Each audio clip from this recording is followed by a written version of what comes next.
Working on Poetry Out Loud this year and every year for most of the last 10 years has been such an honor and such a treat. It's amazing to see kids who think they don't even like poetry really become avid poets, avid interpreters, people who love languages, who love the distillation and the concentration of meaning that poetry can bring. And so especially in a year like this when so many of our extracurricular opportunities and even just normal school activities have just vanished. We are grateful and thankful. It really is such a wonderful program that brings so much meaning and so much value to what we do. And we look forward to it being live whenever it's safe.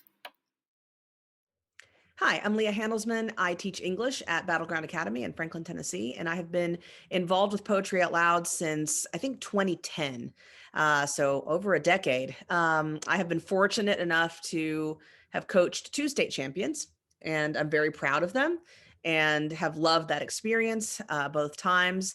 But I think Poetry Out Loud is so much more than who wins and who loses, because there are no losers in Poetry Out Loud. It's all about the process of working with the student, learning these 3 poems intimately in ways that I think you don't learn poetry otherwise. I teach a lot of poetry in my classes, but the experiences that I've had with these students working on these poems day in and day out, we look at poems and we study the lines and we look at phrases and words and we talk about them and their implications. And I think that's just such a powerful teaching tool, and not just for the student, but also for the teacher. And I think that it's so valuable to look at poetry in that way. We don't often have time, when we're teaching, and all you teachers know that, to look at poetry very carefully and to be able to savor the words and to change your mind about what things mean. One of the great things about Poetry Out Loud, I think, is that we're required to do that pre-20th century poem. And so a lot of those poems, to find one that sounds current, that's kind of my goal. I like to pick the ones that are old but sound new when they're interpreted the right way.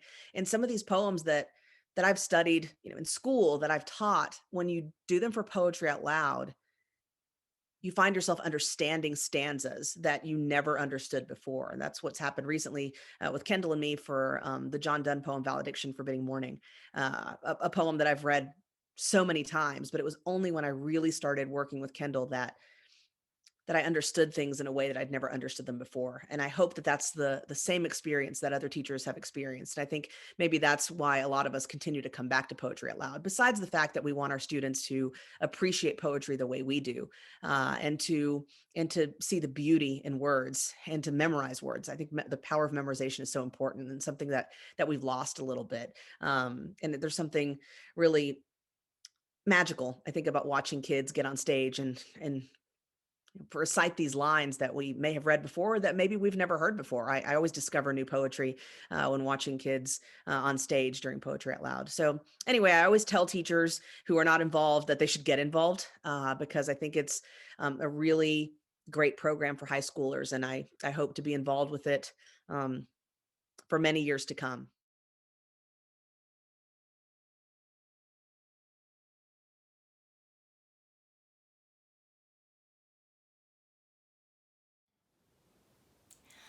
Abandoned Farmhouse by Ted Couser. He was a big man, says the size of his shoes on a pile of broken dishes by the house. A tall man, too, says the length of the bed in an upstairs room.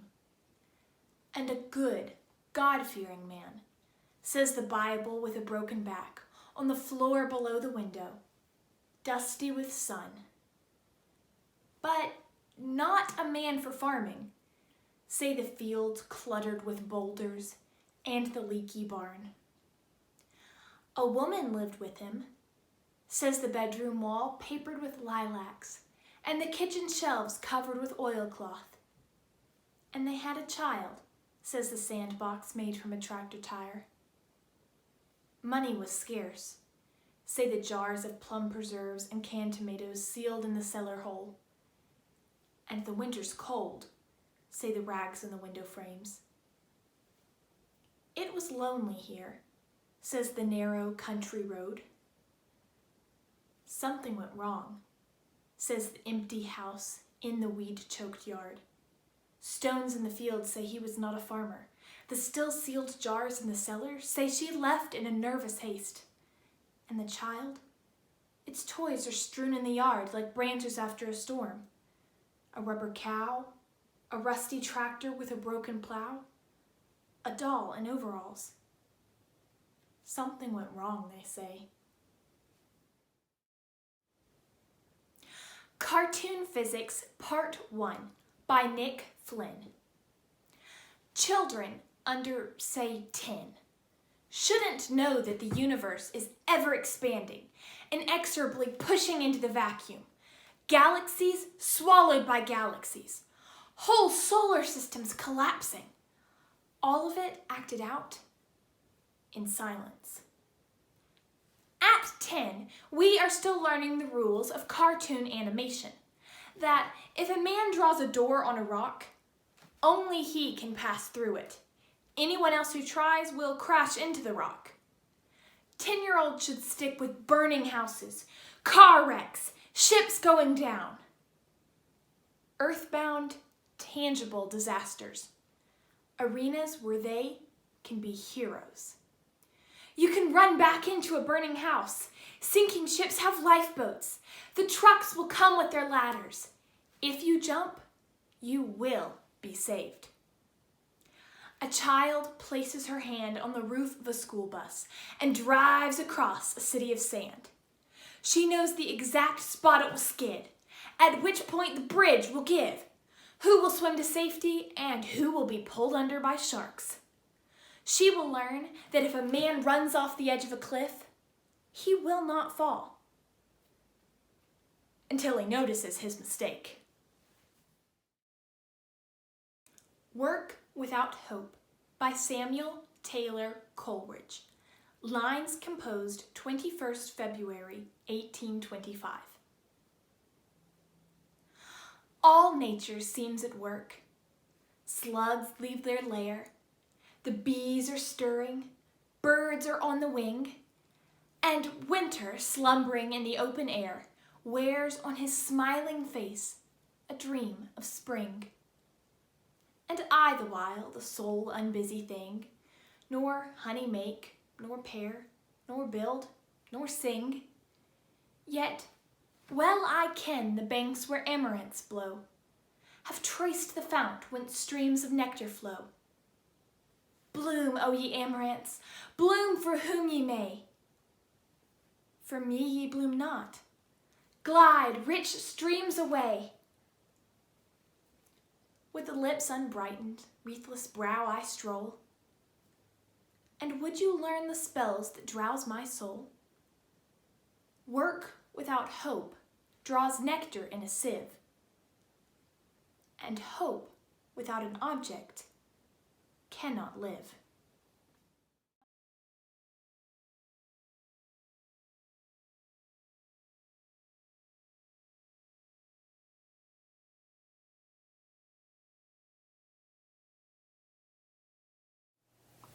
Revenge by Letitia Elizabeth Landon. I gaze upon her rose-wreathed hair, and gaze upon her smile. Seem as you drank the very air her breath perfumed the while, and wake for her the gifted line that wild and witching lay, and swear your heart is as a shrine that only owns her sway. 'Tis well. I am revenged at last. Mark you that scornful cheek. The eye averted as you passed spoke more than words could speak. I, now, by all the bitter tears that I have shed for thee, the racking doubts, the burning fears, avenged they well may be.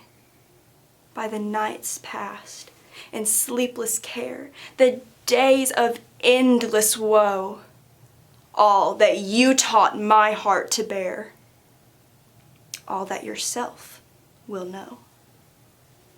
I would not wish to see you laid within an early tomb. I should forget how you betrayed and only weep your doom. But this is fitting punishment, to live and love in vain. Oh, my wrung heart, be thou content and feed upon his pain. Go thou and watch her lightest sigh, thine own it will not be, and bask beneath her sunny eye, it will not turn on thee.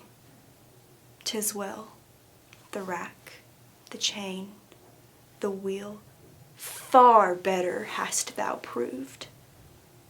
Even I could almost pity feel, for thou art not beloved.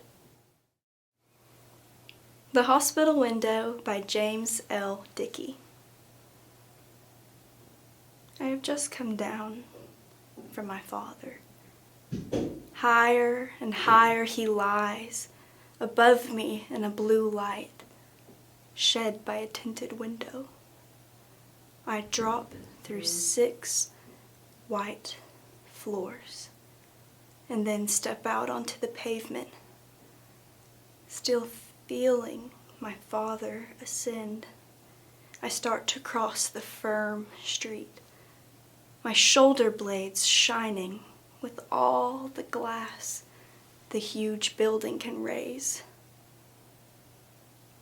Now, I must turn round and face it, and know his one pain from the others. Each window possesses the sun, as though it burned there on a wick. I wave like a man catching fire. All the deep-dyed window panes flash, and behind them, all the white rooms, they turn to the color of heaven, ceremoniously, gravely, and weakly. Dozens of pale hands are waving back from inside their flames. Yet, one pure pain among these is the bright, erased blankness of nothing. I know that my father is there, in the shape of his death, still living. The traffic increases around me like a madness called down on my head. The horns blast at me like shotguns, and drivers lean out, driven crazy. But now, my propped up father lifts his arm out of stillness at last. The light from the window strikes me, and I turn as blue as a soul, as the moment when I was born. I am not afraid for my father. Look, he is grinning. He is not afraid for my life either, as the wild engines stand at my knees, shredding their gears and roaring, and I hold each car in its place for miles, inciting its horn, to blow down the walls of the world, that the dying may float without fear in the bold blue gaze of my father. Slowly, I move to the sidewalk with my pin-tingling hand half dead at the end of my bloodless arm. I carry it off in amazement. High, still higher, still waving, my recognized face fully mortal, yet not at all in the pale, drained, otherworldly, stricken, created hue of stained glass. I have just come down from my father. It was not death, for I stood up, by Emily Dickinson. It was not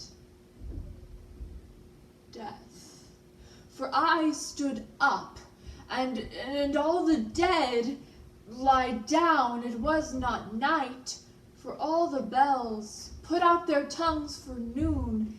It was not frost, for on my flesh I felt siroco's crawl, or fire, for just my marble feet could keep a chancel cool, and yet it tasted like them all. The figures I have seen set orderly for burial reminded me of mine, as if my life were shaven and fitted to a frame, and could not breathe without a key, and 'twas like midnight sun when everything that ticked has stopped, and space stares all around,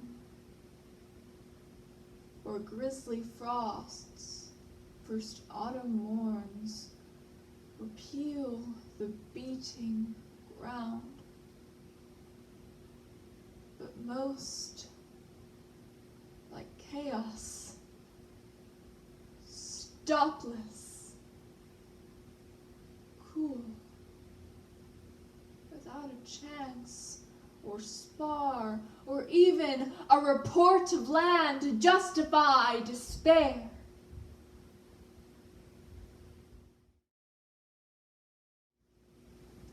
Emily Dickinson at the Poetry Slam by Dan Vera. I will tell you why she rarely ventured from her house. It happened like this. One day she took the train from Amherst, made her way to the darkened room, put her name down in cursive script, and waited her turn. When they read her name aloud, she made her way to the stage, straightened the papers in her hands, pages and envelopes, backs of grocery bills. She closed her eyes, took a breath, and began. From her mouth, perfect words exploded, intact formulas of light and darkness. She dared to rhyme with words like cochineal, and described the skies like diadem.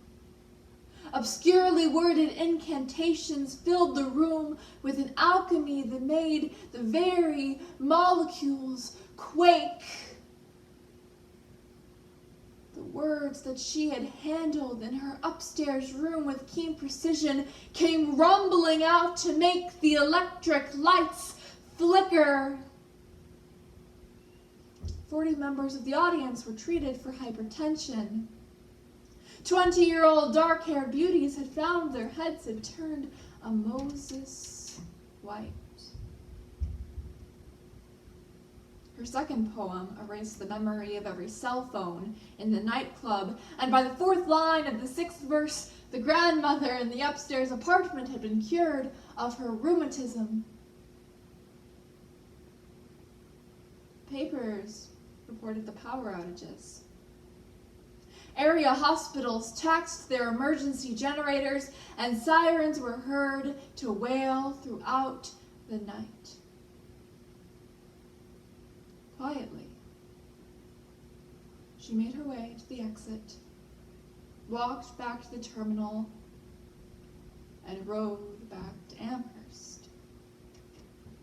She never left her room again, and never read such syllables aloud.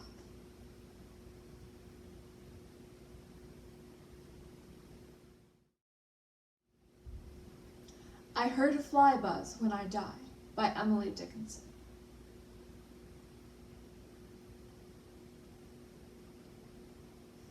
I heard a fly buzz when I died. The stillness in the room was like the stillness in the air between the heaves of storm. The eyes around had wrung them dry, and breaths were gathering firm for that last onset, when the king be witnessed in the room. I willed my keepsakes, signed away what portion of me be assignable, and then it was there interposed by a fly, with blue, uncertain, stumbling a buzz between the light and me, and then the windows failed, and then I could not see to see. A Valediction, Forbidding Morning, by John Donne.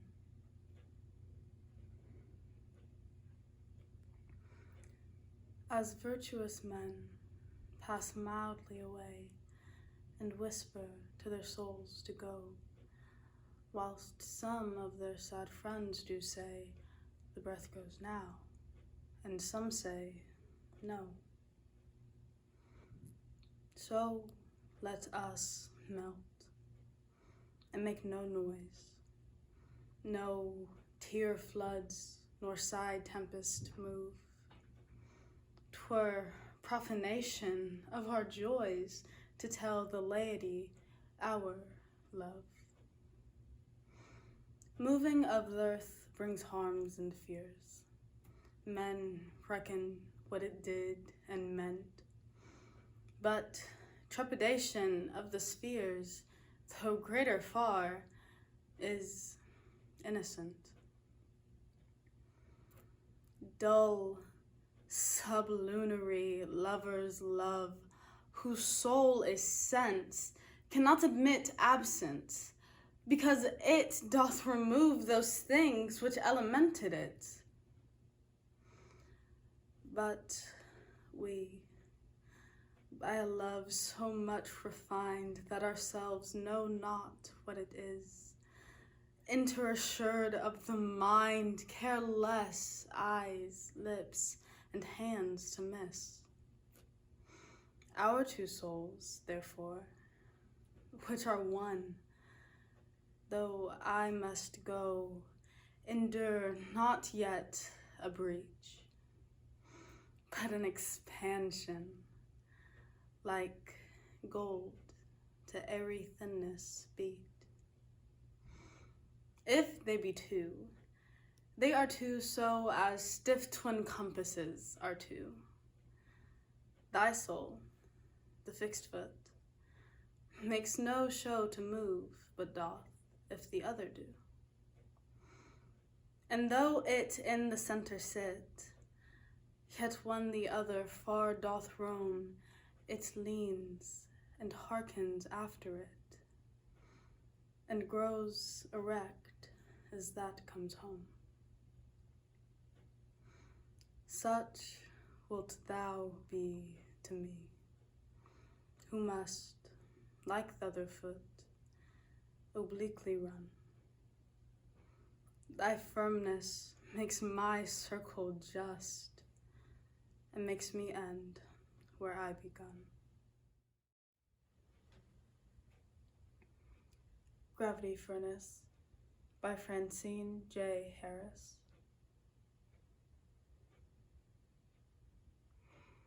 She wants to set the house on fire.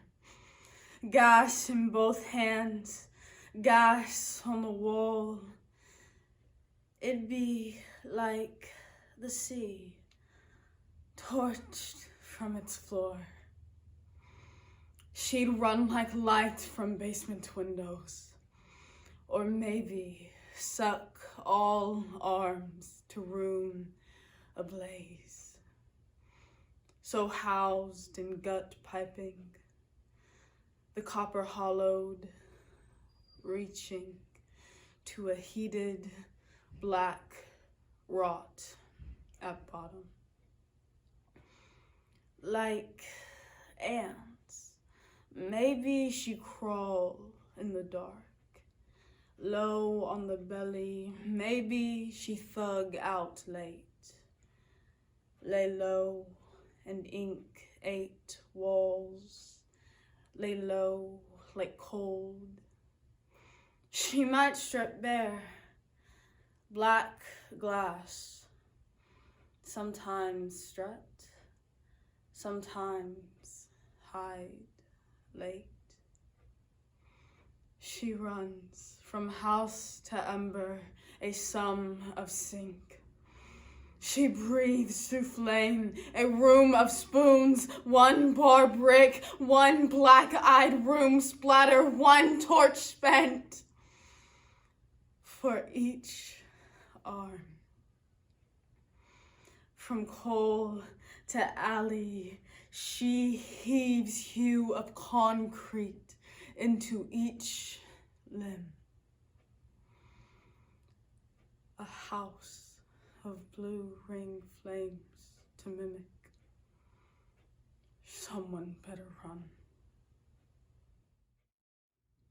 America, I Sing You Back by Allison Adele Hedgecote for Phil Young and my father Robert Hedgecote for Whitman and Hughes.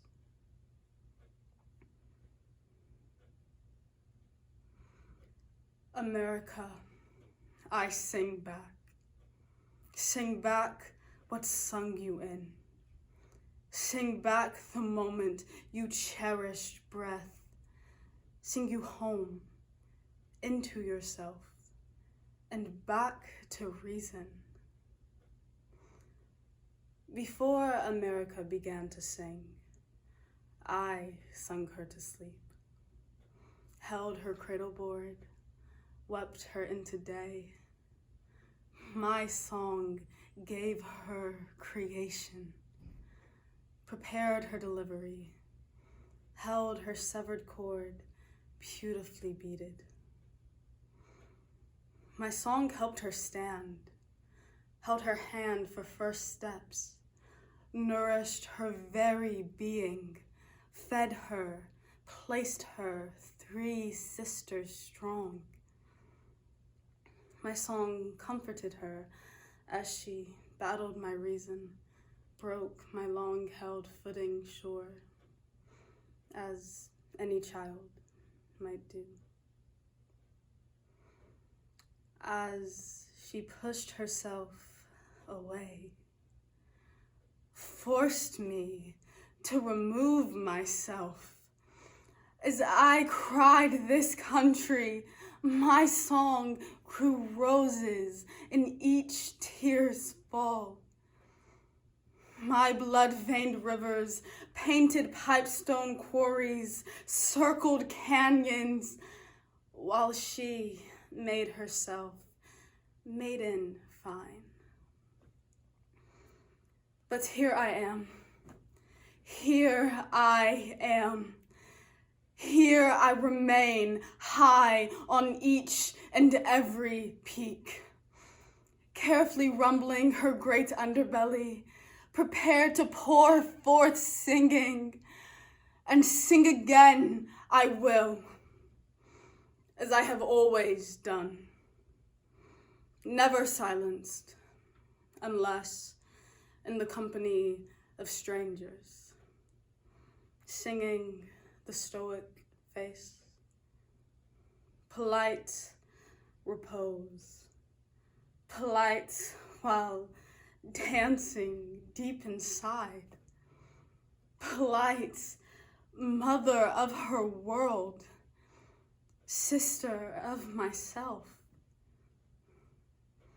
When my song sings aloud again, when I call her back to cradle, call her to peer into waters, to behold herself in dark and light, day and night, call her to sing along, call her to mature, to envision. Then she will quake herself over. My song will make it so.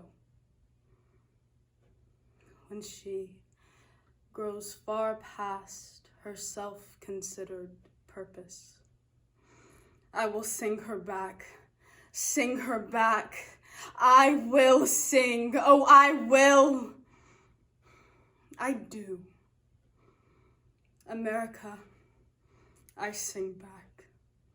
Sing back what sung you in. Song in a Minor Key by Dorothy Parker. There's a place I know where the bulbs swing low and a way where vines grow roaming, where the lilacs nod and a marble god is pale and scented gloaming, and at sunset there comes a lady fair whose eyes are deep with yawning. By an old oak gate does the lady wait, her own true love's returning.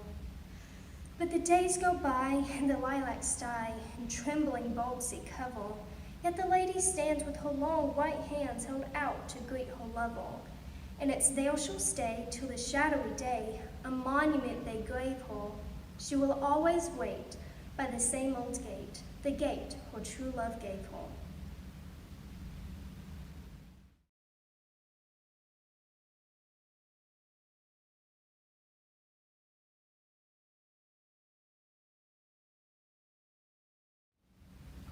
The Arrow and the Song by Henry Wadsworth Longfellow. I shot an arrow into the air. It fell to earth I knew not where, for so swiftly it flew the sight could not follow it in its flight. I breathed a song into the air. It fell to earth I knew not where, for who has sight so keen and strong that it can follow the flight of song? Long, long afterward, in an oak, I found the arrow still unbroke, and the song from beginning to end I found again in the heart of a friend. Floating Island by Dorothy Wordsworth. Harmonious powers of nature work on sky, earth, river, lake, and sea. Sunshine and storm, whirlwind and breeze, all in one duteous task agree. Once did I see a slip of earth by throbbing waves long undermined, loose from its hold, how no one knew, but all might see it float, obedient to the wind, might see it from the mossy shore, dissevered float upon the lake, float with its crest of trees adorned, on which the warbling birds their pastime take. Food, shelter, safety, there they find, there berries ripen, flowers bloom, there insects live their lives and die. A peopled world it is, in size a tiny room. And thus, through many seas and space, this little island may survive, but nature, though we mark her not, will take away, may cease to give. Perchance, when you are wandering forth upon some vacant sunny day, without an object, hope, or fear, thither your eyes may turn, the isle is passed away. Buried beneath the glittering lake, its place no longer to be found, yet the lost fragment shall remain to fertilize some other ground. Dead Butterfly by Ellen Bass. For months, my daughter carried a dead monarch in a court mason jar, to and from school in her backpack, to her only friend's house. At the dinner table, it sat like a guest among the pot roast. She took it to bed, propped by her pillow. Was it the year her brother was born? Was this her own true fragile baby that had lived so briefly in its glass world? Or the year she refused to go to her father's house? Was this the holding her breath girl she became there? This plump child in her rolled down socks I sometimes wanted to haul back inside me and carry safe again. What was her fierce commitment? I never understood. We just lived with a dead wing thing as part of her, part of us. Weightless in a heavy jar.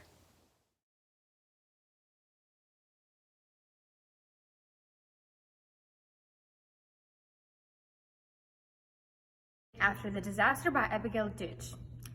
One night, not long after the disaster, as our train was passing Astor, the car door opened with a shudder and a girl came flying down the aisle, hair that looked to be all feathers and a half-moon smile, making open air of our small car.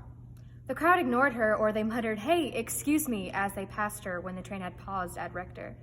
The specter crowed, "Excuse me," swiftly turned and ran back up the corridor, then stopped for me. We dove under the river. She took my head between her fingers, squeezing till the birds began to stir, and then from out my eyes and ears a flock came forth. I couldn't think, or hear, or breathe, or see within that feather world. So silently I thanked her. Such things were common after the disaster.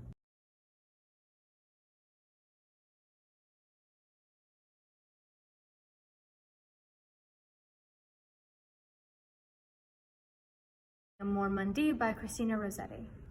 Oh, where are you going with your love locks flowing on the west wind blowing along this valley track? The downhill path is easy. Come with me and it please ya. We shall escape the uphill by never turning back. So they two went together in glowing August weather. The honey-breathing heather lay to their left and right, and dear she was to dote on. Her swift feet seemed to float on the air like soft twin pigeons too sportive to alight. Oh, what is that in heaven where gray cloud flakes are seven, where black clouds hang riven just at the rainy skirt? Oh, that's a meteor sent us a message, dumb, portentous, and undeciphered, solemn signal of help or hurt. Oh, what is that glides quickly where velvet flowers grow thickly? Their scent comes rich and sickly as scaled and hooded worm. Oh, what's that in the hollow so pale I quake to follow? Oh, that's a thin, dead body which waits the eternal term. Turn again, oh my sweetest, turn again, false and fleetest. This beaten way thou beatest, I fear is hell's own track. Nay, too steep for hill mounting, hey, too late for cost counting. This downhill path is easy, but there's no turning back. The Albatross by Kate Bass. When I know you are coming home, I put on this necklace. Glass beads on a silken thread. A blue that used to match my eyes. I like to think I am remembering you. I like to think you don't forget. The necklace lies heavy on my skin. It clatters when I reach down to lift my screaming child. I swing her, roll her in my arms until she forgets. The beads glitter in the flicker of a TV set as I sit her on my lap and wish away the afternoon. I wait until I hear a gate latch lift, the turn of key and lock. I sit amongst toys and unwashed clothes. I sit, and she fingers the beads until you speak in a voice that no longer seems familiar, only strange. I turn as our child tugs at the string. I hear a snap and a sound like falling rain. Emily Dickinson at the Poetry Slam by Dan Vera.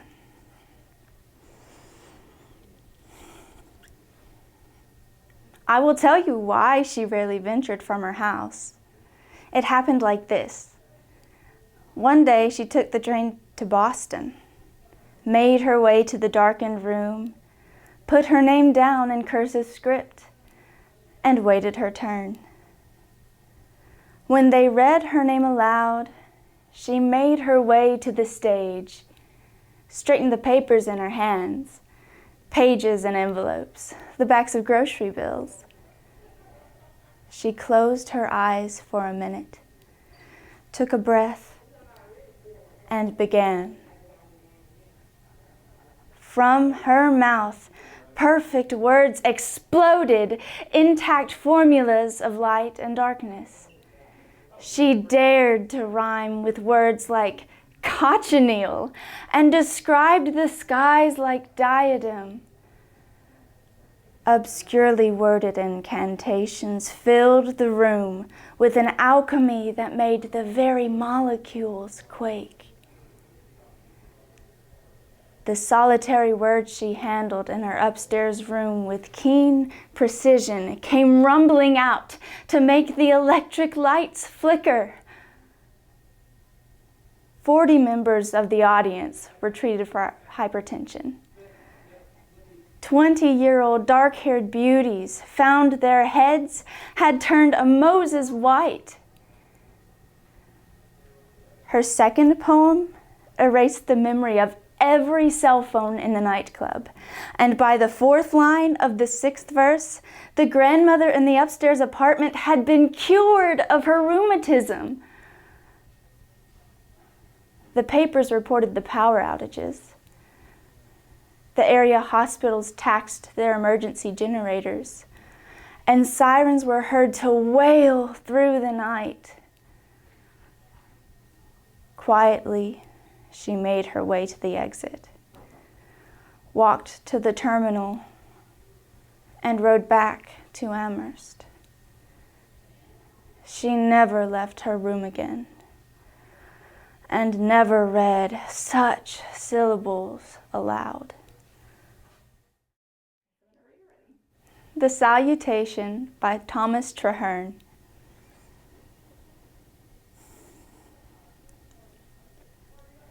These little limbs, these eyes and hands which here I find, these rosy cheeks wherewith my life begins, where have ye been? Behind what curtain were ye from me hid so long? Where was, in what abyss, my speaking tongue? When silent I, so many thousand years beneath the dust did in a chaos lie, how could I smiles or tears, or lips or hands, or eyes or ears perceive? Welcome, ye treasures, which I now receive. I that so long was nothing from eternity, did little think such joys as ear or tongue to celebrate or see, such sounds to hear, such hands to feel, such feet beneath the skies on such a ground to meet. New burnished joys, which yellow gold and pearls excel, such sacred treasures are the limbs and boys, in which a soul doth dwell. Their organized joints and azure veins more wealth include than all the world contains. From dust I rise, and out of nothing now awake.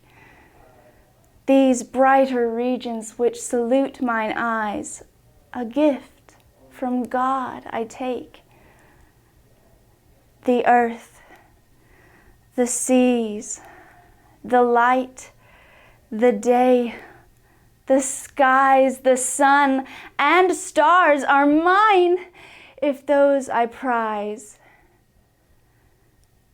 Long time before I in my mother's womb was born, a God preparing did this glorious store the world for me adorn.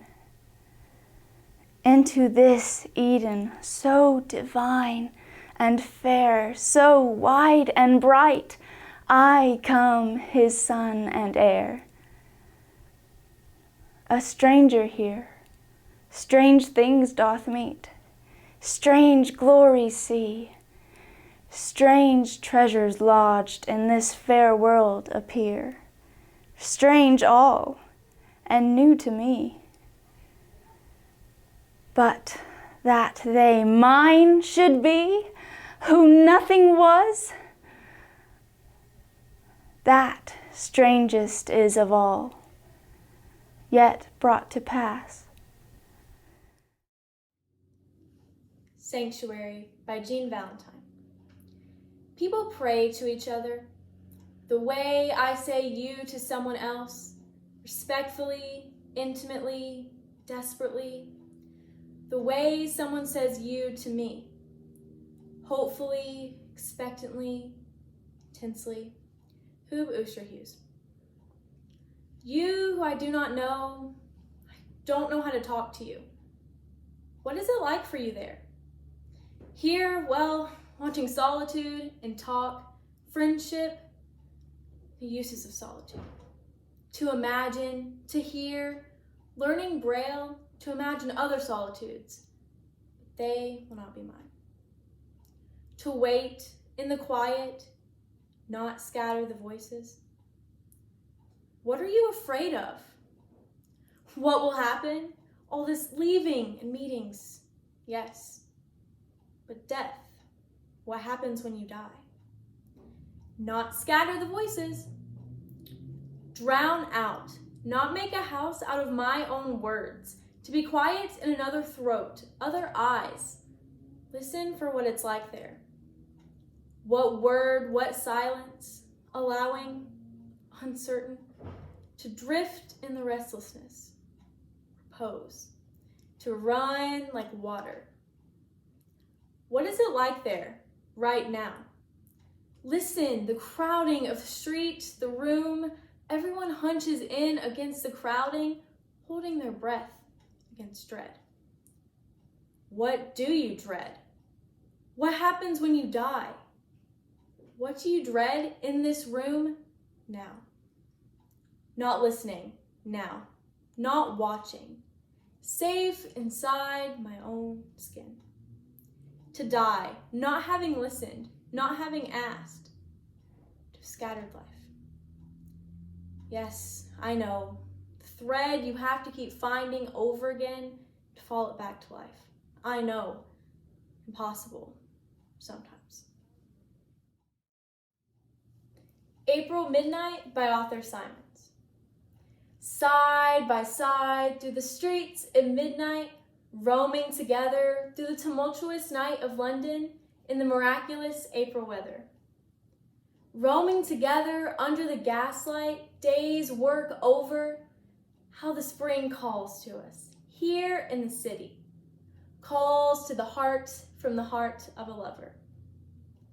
Cool the winds blow fresh in our faces, cleansing, entrancing, after the heat and the fumes and the footlights, where you dance and I watch your dancing. Good it is to be here together, good to be roaming, even in London, even at midnight, lover-like in a lover's gloaming. You the dancer and I the dreamer, children together, wandering lost through the night of London in the miraculous April weather. Abandoned Farmhouse by Ted Couser. He was a big man, says the size of his shoes on a pile of broken dishes by the house. A tall man, too, says the length of the bed in an upstairs room.